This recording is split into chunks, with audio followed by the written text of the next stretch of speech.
I'm your host, Queen Evelina, and this is WQBV 97.3. That's right. It's 9 o'clock, so you guys know that we got another exclusive interview for you. Today, I'm going to be talking to none other than Courtney Omega. Yes, she is former councilwoman for Coconut Grove. She is an accomplished author. And most important, she's an executive producer of Back. Yes, we're going to get all the details about her latest project and some other things that she has coming up. Y'all, Kebbies, give a warm welcome to Courtney Omega. Hello, Queen. So glad to be with you today. Thank you so much for the opportunity for, having this conversation. So important. And especially I appreciate you recognizing and appreciating as well, the work, because I think sometimes people find themselves in having these conversations and they're kind of thrown into these discussions and the work doesn't match up. So thank you for, again, acknowledging the work that, has been my legacy, my family's legacy, and opening up your platform to talk about the developments and what's going on at the present. Well, we appreciate you, Omega. Thank you for taking the time to talk with us. So, first question of the night. What made you, besides your family, what made you decide to get into politics or social justice? A big part of that, it really, really was my family. A lot, we don't really appreciate that we are very much a culture that does what we see. And I want to be very honest, growing up, I did not think of myself as being involved in community activism or social justice campaigning or anything like that.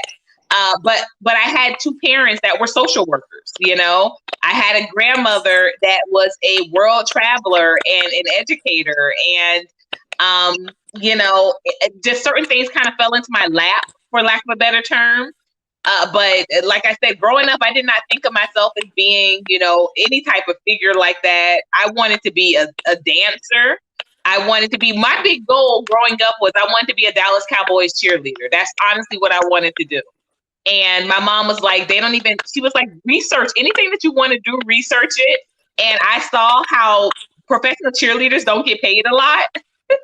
And I was like, okay, so I guess that is understandable. But I was like, but I'm just going to meet somebody. I was just like, I'm just going to marry well. So I want to tell you, I was talking about the hypergamy stuff way before it became an issue or a topic on YouTube.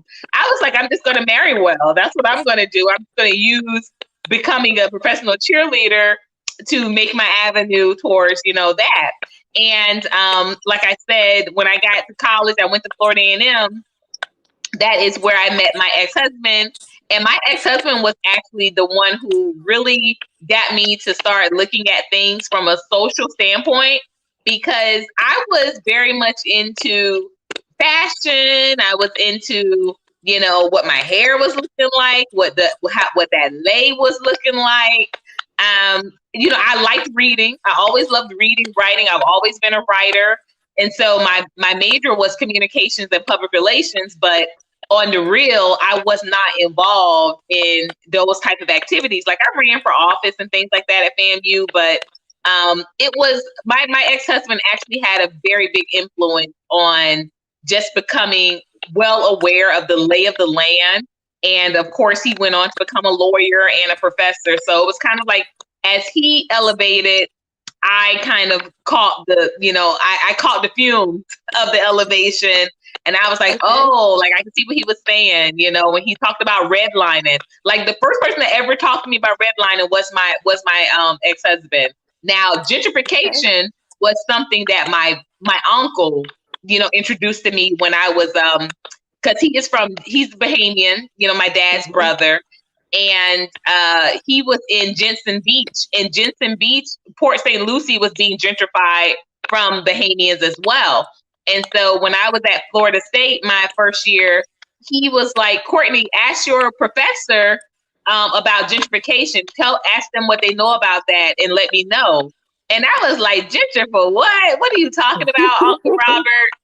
And, Right. you know, come to find out, you know, 10 years later, that was a part of my platform when I ran for office in Coconut Grove was, you know, gentrification and knowing how to address that from an economical standpoint, but also from a community advocacy standpoint, where we could see how gentrification could be of a benefit to a community that was developing and not a detriment. And that's still a topic I think is very funny for a lot of our communities to embrace. Okay. So you spoke about your ex-husband, your uncle, and other members of your family who obviously was involved with the community. What would you say is your most standout experience in the area of social advocacy? Can you give us an example? Oh, yes. Okay, so I was the community liaison for the city of Miami. I worked for the city of Miami government, and I worked as a community liaison for the CRA, which is the Community Redevelopment Agency. Okay. And so I worked in the area of Overtown. Mm-hmm. Even though I resided in Coconut Grove, I worked in the area of Overtown, and we were doing an assessment. Basically, it was an assessment before this census came back around. We kind of needed to get an understanding or a cap quote from. We need to do a survey basically that would let us know what were some things that were in demand from the community of Overtown so that we could bring this information back to the commissioners and we could ask for funding in these particular projects. So we were not getting the feedback from the surveys. And, you know, we were at the schools, we were at the we were at the schools mostly because that's why I was like, that's where families are, and that's the place that we had the opportunity to get the most surveys done at a time. And so my director came to me and was like, you know, Courtney, you need to figure out how you're going to get basically 1,000 surveys done in a matter of a week, pretty much, because we're behind schedule with getting this data over to we're behind with getting this data over to the commissioners. And so I made one call, sis. I called up I used to be an intake clerk. Oh, my earring. I used to be an intake clerk for the Department of Children and Families. I made one call to my then director, who was named Gary Fuller. And I said, Mr. Fuller, I need to figure out how I can get 1,000 of these surveys done. And I'm going to the churches, I'm going to the schools, I'm missing the mark. He said, go to the football games. Sis, girl, I had 1,000 done in one day. Right. going to those he said, listen, he said, when anybody comes and they're trying to find out how to when POs are looking for, people, and when child support is looking for people, send them to one place, those football games. So that was an experience that really was like it was like an eye opener, because that hadn't been my experience growing up. So I really didn't understand. I was like, they're not, filling them out at the schools. They're not at the churches. Where do I find these people? And when he said that, the Pop Warner football games, who knew? They were packed. And I mean, everybody would be at these games on a Saturday. And absolutely, we moved major numbers. We did above beyond what I was supposed to do and come back with. And that was definitely one for the record books. When you say an experience that stands out, that definitely was it. Well, that is great. It seems like he was very instrumental in helping you, not only with this particular task, but it seems like he had an even greater impression on the rest of your career. So who else would you give credit to for helping to shape your career? Wow, so many. I give kudos to the gentleman that organized me to become to work in the commissioner's office. His name was Eleazar, and he actually ended up running for commissioner. He ended up running for commissioner a year ago. He wasn't successful, but he was the one that basically told the Commissioner Russell, it was the then Commissioner of District 2, which is the biggest district in Miami-Dade city. He told him that he needed someone like me to be a part of his staff. And, that call changed my world. It really did. I ended up, like I said, running for council a couple of years later, ended up, like I said, being elected. And it definitely changed my trajectory with that one simple call. And that's why I don't want there's a scripture in the Bible that says, do not despise humble beginnings and having faith the size of a mustard seed. So these are two extreme examples where they talk about something that's very small. So I just don't want anyone to ever think that their roles are insignificant, no matter how minuscule it may be. Making that phone call, contributing that dollar, saying yes. You never know what you are creating. And so he made one phone call, and with that phone call, it changed my world. And literally the day that he made that phone call, I had just because I was the assistant program manager for an after school program, and I had just given the director a piece of my mind. And literally that phone call came and he said, would you be interested in working for the commissioner? And I was like, I knew that was my mom watching over me as an angel. That was God. But that one phone call, I was just like, yeah. Yeah, when do I interview? So him definitely, but there's so many, and especially in the community of Coconut Grove, they really wrapped their there were just a lot of residents that wrapped their proverbial arms around me. And then of course my last bosses, for lack of a better term, which was a development team, Metronomic. When I tell you just an amazing organization, not what you think of when you think of developers, because I think a lot of times developers get a bad rap. Right. These people, I saw them literally take half of the company, their expenses on their back when COVID hit. They paid my rent. They sent the company card over so I could get groceries. They opened up an account at a local grocer so I could have food delivered to my home.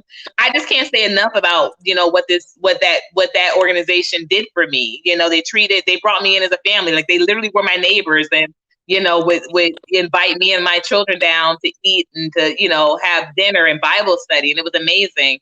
I was a part of an amazing church also in Coconut Grove, Providence Road Church. So the list goes on, but definitely a lot of names to mention. I stand on the shoulders of giants. I really do. A lot of people encouraged me. A lot of people kept me. A lot of people fed me. When I lost my home, I literally slept on, neighbors. I had 2 neighbors that I slept in their homes when I lost my home. Like, that's huge. That's huge. And a lot of us tend to forget, we tend to forget those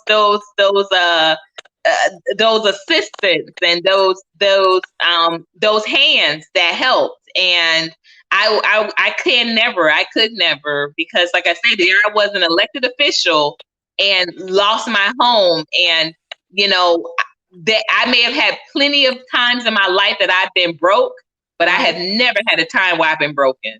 And it has definitely been, the support and network of the people that God has blessed me with. And I will forever be grateful. That is awesome. Awesome, awesome, awesome. So it's fair to say that you persevere. That is definitely one of your strengths. Being in politics or even social advocacy or community activism comes with a lot of challenges. Could you at least list 3 of the major challenges you've come across or had to face during this course?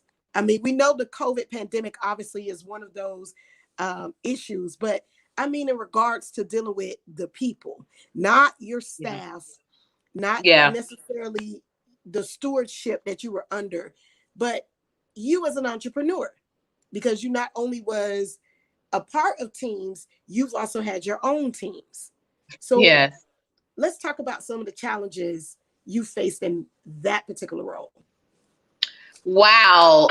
Since you're asking just major questions tonight, and I'm going to get, if I had a hat on, I would take it off to you, because as a journalist to a journalist, I can tell you're asking the real ones. You're asking the real questions.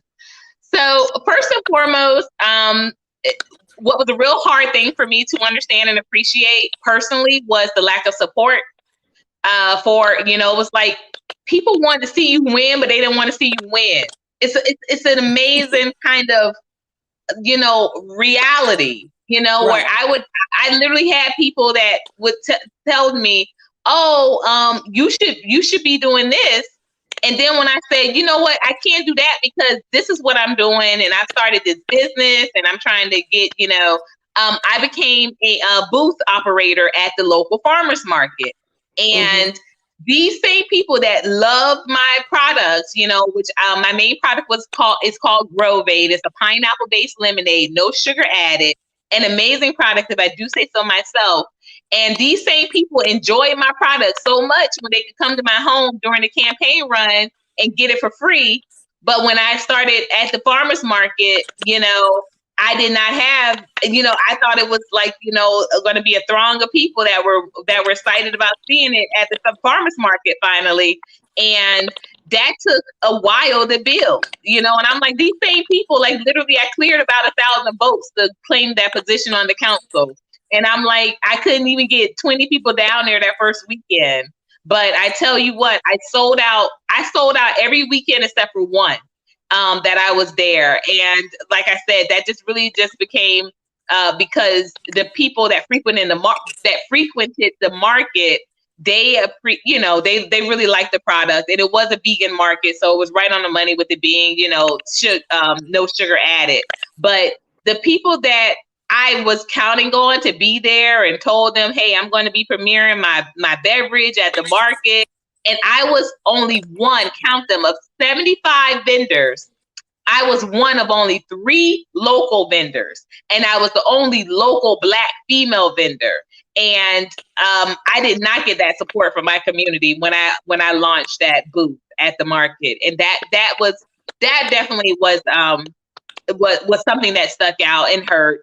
The eviction was huge. Huge. I fought it for 2 years, but I had never faced an eviction in my life. And thankfully, my ex-husband used to take the children for the summer because he was a professor at the time. So the summer was the time where he, had full range. And so he would take the children for the summer. And I thank God that, literally I was evicted a week before school let out. So the last week of school, my church put us up in an Airbnb, but then my children's father had my children for the summer. And when I tell you, Queen, I can't tell you enough, like just no cap, how I even can smile through recounting. That was a very difficult time period. And let me tell you, a lot of families don't bounce back from eviction. But when I tell you, I can't say enough about certain people. One major, Derek Cole. I'm about to tear up just thinking, this gentleman, I knew him like just, he would come into the offices and he would operate different grants. And that's how I knew him. Like, he was not a personal friend. And when I lost my home, I was a member of a Rotary Club that he was affiliated with. And I knew that they owned property. So I reached out to one of the members that owned properties. And she said, you know what? I'm going to, you have Derek's number, right? And I was just like, yeah, I got Derek's number, but what does that have to do with me talking to you? And she said, give him a call.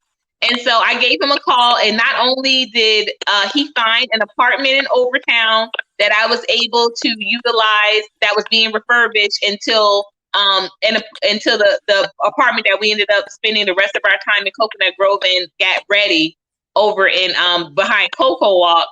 But he took us into his own home for 2 weeks while they were getting the refurbished unit ready.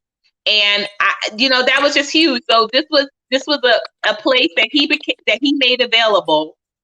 And it was no stipulations. And that's the third thing I want to mention that I found very difficult personally about with doing community work. And social advocacy and the whole nine, is that, everyone kind of handles you like this. It's like, I'm doing this, but what are you giving? It's like a favor for a favor. And, Right. in politics, that can be very dangerous, because it could be, hey, approve this bid, and that's legal for someone in office to do. And then on the other side of it, a lot of times just being propositioned for sex. Wow. It would really be, yeah. And it would be that blatant. And I'm just like, there's really, there's not a lonelier place for a woman, in my opinion, than a single woman on the dais. And that's my word, because like, I just didn't have the support. I didn't have the support because I wasn't sleeping with anybody. At this point in time, at the time of me holding office, I had been celibate for 4 years. I've now been celibate 6 years, but I just didn't have that tie. And a lot of times, people, they just don't respect, especially when it's women. They do not respect you past who you're sleeping with. And as a matter of fact, that was the first question I was ever asked when I started working again. When I moved to Miami, I was a personal trainer at a gym. And the first thing that the person asked me, he was like, my first client, he said, wow, you're a gorgeous girl. I've never seen you before. And I said, yeah, I just started. And he said, who are you fucking? And I was like, what? But it's just that blatant. It's like, you can't be just, in any position because of your intellect, because of your savvy, because of your skill set. You've got to have someone that is tied to you, soul tied to you, and someone that is in some type of romantic or sexual relationship, because that becomes your currency. I just said this last night on a live. In Miami, pussy was currency, and if I'm not dishing it out, then it was like, I held very little value. Right. Well, that is. It didn't matter how smart I was and what I was doing. Right. It's obviously true, not just in Miami, but unfortunately, a big part of this culture, which is why we have movements like Me Too, Time's Up, and the equal pay movement. But you are still striving and thriving with your back production, which is going to hopefully break some barriers down in Hollywood. So how did you get the idea for back? It was a blessing. Actually, another mentor years back when I first moved to Miami, his name is Jesse Washington. He organized a group called 40 Acres and a Mule. And we would do a part of what our mission was. We would meet every Friday, and we would watch a movie, and we would like analyze the movie, talk about it, dissect it. And because it was called 40 Acres and a Mule, we also did field trips, right? And one of our field trips was, we were supposed to be visiting the properties that Black people actually got during the 40 Acres and a Mule decision or the bill. And I was kind of blown away, because again, I grew up with my parents were historians. My father actually taught history before he became a social worker, and my mother was absolutely an education zealot, right? So I was really surprised that he was the one that enlightened me. That when we were talking about reparations and 40 Acres and a Mule, he would say, no, we had it, and these were the places that we had it in. And so there were places in Georgia, there were places in South Carolina that had actually received their land, and there were families that still lived. And there was a community of a replaced family, or displaced family, I guess, from Georgia, that moved to Orlando, and they created their own community. And it was the same. It was some of the same family members that had been their legacy. They had gotten their land from the 40 Acres and a Mule decision, but of course it was land that they had to again give back. But the family moved, and they moved to Orlando, and it was right close to Eatonville, which, as we know, Eatonville was Rosewood before Rosewood was destroyed. So a big amount of settlers did come from Georgia, from South Carolina, with that with that mindset that getting land. So that was kind of where the seed was planted. That what if you had these type of if we had this type of history that was of a consistency, the same way you turn on and watch Love and Hip Hop, you could follow these families. You know, we had a movie about the families that basically continued on with their 40 acres and a mule dream. Like they didn't just say, oh, okay, well, we don't have that anymore, so we're just going to go back to working 9-to-5 jobs. They know they went somewhere else. They bought some other land and they started, you know, they started a movement, so to speak. And so that initially is what planted the seed for back. But what happened was as I went back to work and that sort of thing, and I started to do research about making a movie, I saw that it was going to be not just a lot more time consuming, but also more economically, you know, it would take more of an economical investment of what I had, you know, organized. So I put it on the back burner. And then last year, literally around this time last year, my daughter was in the hospital for a week. And I told God, I literally told God, I said, God, if you let me sit still, because I don't want to go back to work. You know, even with having a great job, like I said, you know, I love the people that I was working for and working with and what I was doing. But, you know, it just comes a time in your life where you just really have to sit still to put things in order. And I knew that I couldn't do that if I was working a 9-to-5 job. And I said, God, can you just let me sit still so I can get this project done? And literally, it was almost a year ago to the day where that happened. My daughter spent the first week of February in the hospital. And it was during this time that I asked God to move a miracle so I could sit still. And then y'all know the rest is history. A month later, COVID hit. And, you know, once COVID hit, I was able to really start putting pen to paper and start flushing everything out, and reached out to some studios, and one of them bit after after George Floyd was murdered. They saw a lot of promise in what the story was about and the depiction of the characters and the reality that we were facing at this time. And so we developed it, you know, we went forward from there. I got up 2 other co-writers to help out with some other seasons. And so that's how everything kind of got, you know, it went from laying flat for a couple of years to everything has been like go mode since for a year now. So we are about a month out from starting production, and I'm super excited. Just with seeing everything come to life, I'm very excited. Awesome. So how do you take time for yourself? Obviously, you're a busy bee. Gotta have some time for yourself. What do you do to not burn out? Girl, that's maybe you should ask that, because, you know, I like to take naps as often as possible. Like, I literally am very serious about my naps. I like to work out. And so I will crash either before or after a workout. Like, you know, sleeping is my way of meditating. It's my number one tool for self-care. I do love to swim, but our pool here is closed because of COVID. So unfortunately, that's not an option at the moment. But in Coconut Grove, we had a pool, and man, that was such a blessing just to be able to just, you know, catch a swim anytime I wanted to, any time of the night. Once COVID hit, though, all of that really shut down. But self-care is definitely something that's so important. You're right, especially for glow getters like us, glow diggers, glow diggers. Yes.